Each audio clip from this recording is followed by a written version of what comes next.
Dominique Gardner, one of R. Kelly's longtime girlfriends, speak out.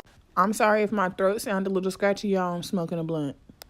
Dominique Gardner, who dated the R&B star R. Kelly for 9 years, described some of the consequences of disobeying Kelly, including spankings, slappings, and beatings. Early last Thursday morning, I received the latest in a series of calls from Dominique Gardner, a former girlfriend of R. Kelly, who said she was eager when we met that night to give my truth. For 9 years, Gardner, who is 27, was one of Kelly's lovers. For part of that time, she says she was one of 6 women living with the singer. In the documentary series Surviving R. Kelly, Gardner appears in the final 2 episodes. We watch as her mother, Michelle Kramer, tracks her down to a Los Angeles hotel room and convinces her to leave the singer's cult. Gardner told me that she has not watched any of these dramatic scenes nor any part of the documentary. What is the point of seeing it when I lived it, she said. People are using it as entertainment when it really wasn't entertainment for me, you know? After being reunited with her mother last May, Gardner returned to Kelly's side 3 days later and stayed with him for about 2 more weeks until she finally walked away for good.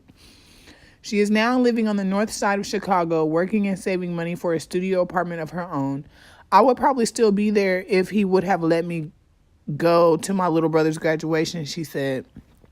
I'd still be there. But when he told me no, I'm like, what is wrong with you? You don't let people see their families, I guess, because we might realize how much freedom and happiness we have out there with our families. Family meant a lot to Gardner, who grew up in Chicago's southwestern suburbs. She was especially close to her younger brother, and missing our family gatherings while she was with Kelly bothered her. She had always been a good student. Kramer wanted her to be a dental hygienist. Gardner aspires to be a writer and a poet.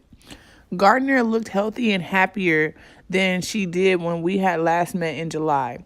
At that point, she had left Kelly a month earlier and was startlingly underweight.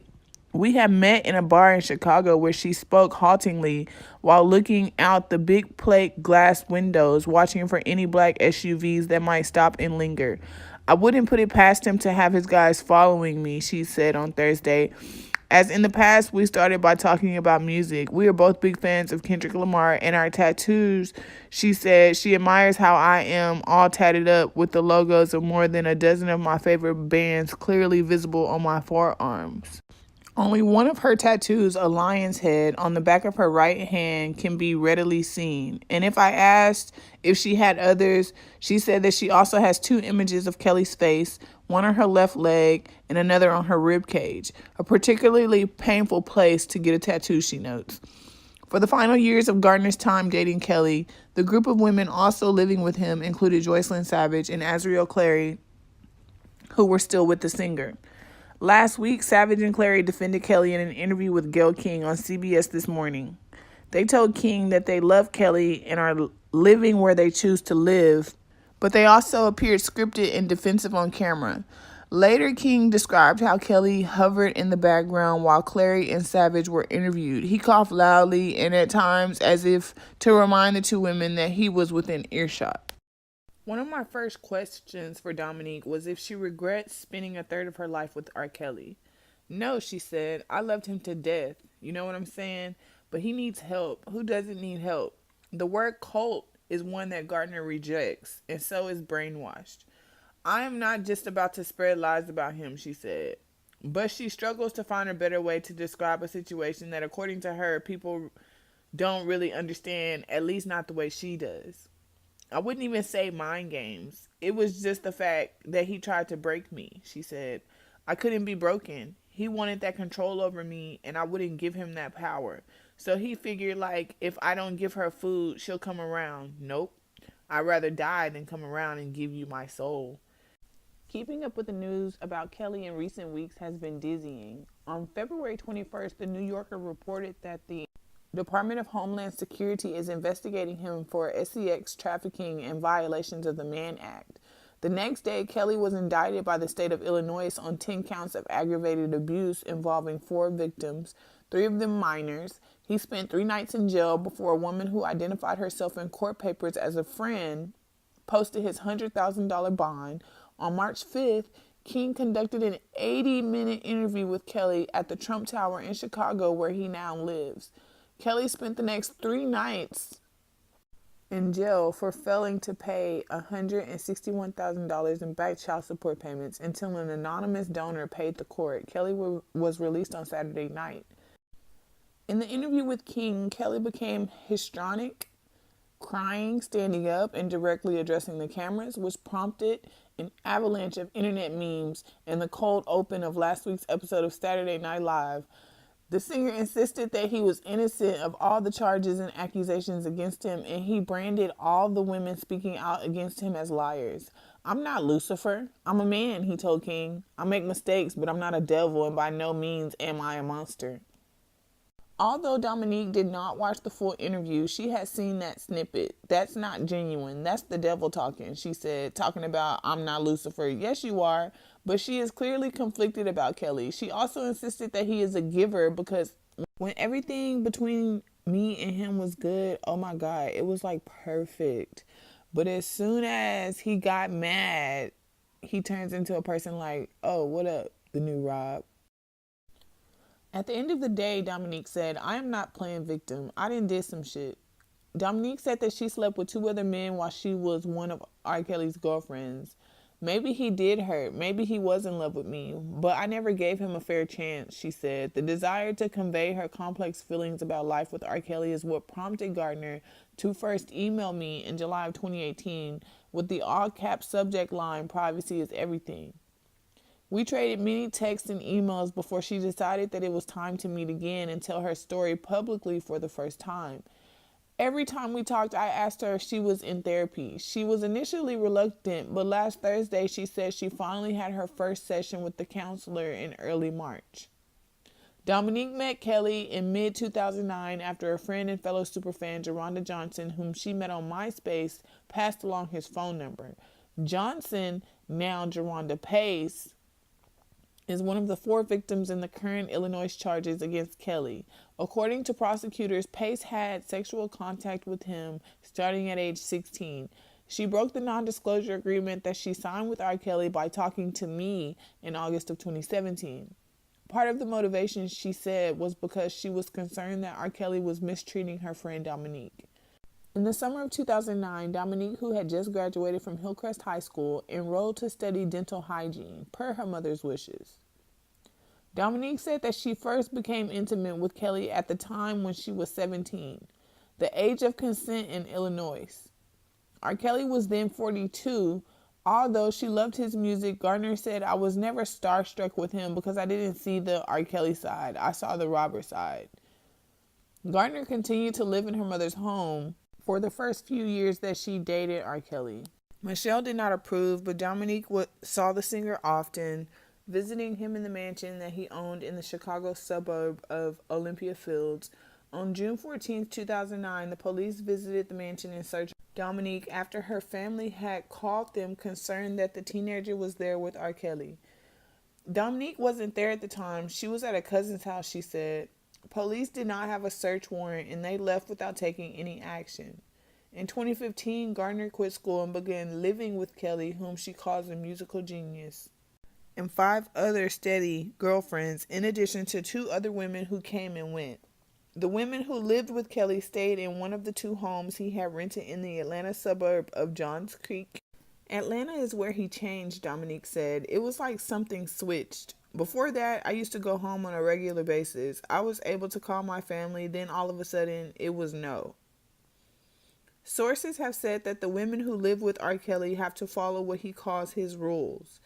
Dominique does not use that term and says some of what R. Kelly's accusers are saying is wrong. For example, she was allowed to watch television and connect with the internet, and there was no lock on no doors. If them 2 other girls, Joy and Azriel, want to walk out, they can do that. However, Dominique said that R. Kelly did take away his girlfriend's phones, replacing them with new ones to be used only with him.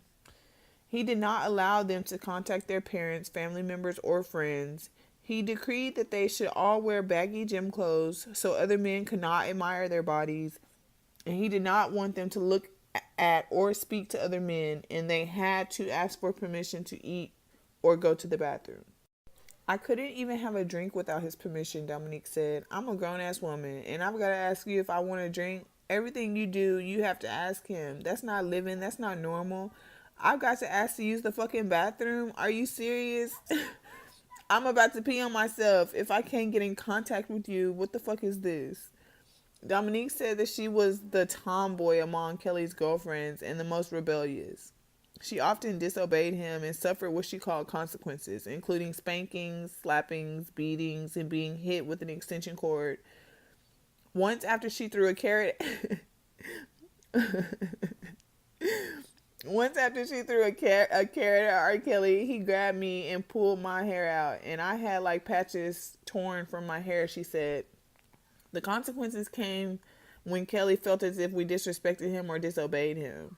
I mean, he just gets on my nerves, y'all. Dominique, I already knew Dominique was the rebellious one, but when she said she threw that carrot at him, y'all, I'm sorry I laughed, but it was funny. It wasn't funny that she got her hair torn out, but it was funny that, she threw the carrot at him. Like a parent when your child goes against your word. I have asked Dominique several times why she stayed with R. Kelly for 9 years and what she believes is the source of his hold over the women who live with him. In the past, she has struggled to answer both questions. Finally, during our most recent meeting, she called up an image of the star on her new cell phone. It was his most recent mugshot. It's like, I know them eyes, she said. Every time I looked into his eyes, I knew he was sorry. Like when he hit us, he hit me, he was like, he apologized. Like he said, I didn't did some things and I apologized for it. I'm like, you did. But enough was enough. Yes, you did say I'm sorry, okay, but then again, you do it again when shit don't go your way. Dominique said that R. Kelly will often discuss the sexual abuse that he claims that he suffered beginning at the age of 8 from an older female relative, and also his difficulties reading and writing. At the end of the day, he's a victim too because he went through some shit and people, they don't understand, she said. On the same day in March that Dominique had her first therapy session, she was visited at work by investigators from the Department of Homeland Security. They're like, we've been trying to reach you and talk to you. Dominique said, referring to the investigators, I'm like, about what? They gave me a card. I just ripped it up and I'm just whatever. I'm not talking to you guys. Dominique has been stung by criticism that she should have spoken out against R. Kelly sooner or that she should go to the authorities. When we spoke after Surviving R. Kelly aired, she told me, I just want to heal. I just want my privacy. People may disagree or hate me for what I'm saying, she continued. That's the reason why I never wanted to come out, because I'm not trying to defend him and what he has done, but at the end of the day, you don't understand what he's been through as a child. She said that she does not believe R. Kelly should be in jail. I feel like he should be on house arrest in a studio because, like I said, his music makes him get through the situations, what he's going through. Jail time, no. He needs to have a 24-hour therapist at his house. And she added, he needs to be honest about his behavior.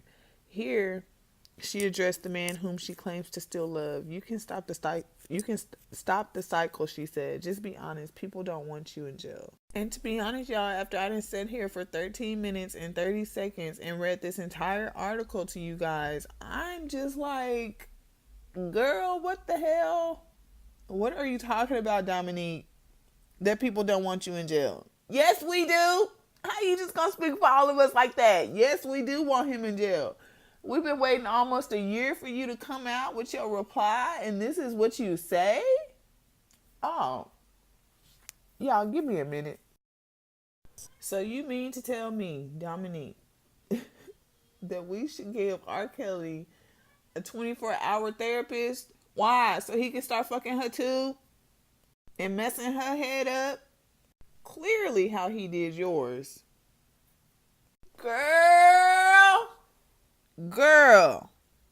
Clearly there's something wrong with you and your mama. Y'all confused. Y'all don't know what y'all want. I mean, she want to keep going on interviews and doing movie deals and book deals. And here you are saying you don't want to talk about them at all because you still love them, basically. Where is Tasha K in part 2 of this video? Thank you so much, Jim, for writing this article for us all to read and enjoy. We really appreciate you and all your hard work that you've done over the years. Thank you so much. And thank you guys for tuning in with me on this video. And that's all I got for you guys. Don't forget to leave your comments down below. And if you're new, hit that subscribe button. And I'll see you guys in the next video.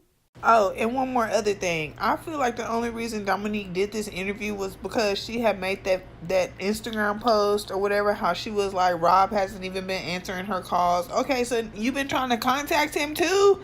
Girl, I'm not finna do this with you, Dominique. Okay? And then I feel like the only reason she did this interview with Jim was because she knew that R. Kelly was gonna see it, and that was basically like getting her message passed along. Oh no. Then I forgot about this message that Geronda had wrote to Michelle Kramer saying, "You are full of shit. Why don't you tell the world how Dominique left Rob for damn near a year and you forced her to go back? Remember when I left him, Dominique left too. Better yet, talk about how you was using me for money. Where's that Louis Vuitton RC MM bag and that Louis Vuitton Josephine wallet? Why don't you talk about how I blocked Rob's number on my Sprint account when you and Dominique was on my Sprint line? I tried to keep him out of contact with her and you begged me. You begged me to unblock his number so that she could talk to him again. You're no angel. You knew what hotel they were at because you used to book the rooms. You want me to help you stage that fake ass rescue? You better speak the truth. You know I have receipts. Now point out the lie. I'll wait. Don't forget to tell the world how you won't allow Dominique to talk to the authorities because you'll go down too. Sick fuck. You was an enabler and now you're trying to cover your ass." Y'all, I totally forgot I even had that. Like, oh my God, y'all leave comments down below. Let me know what y'all think.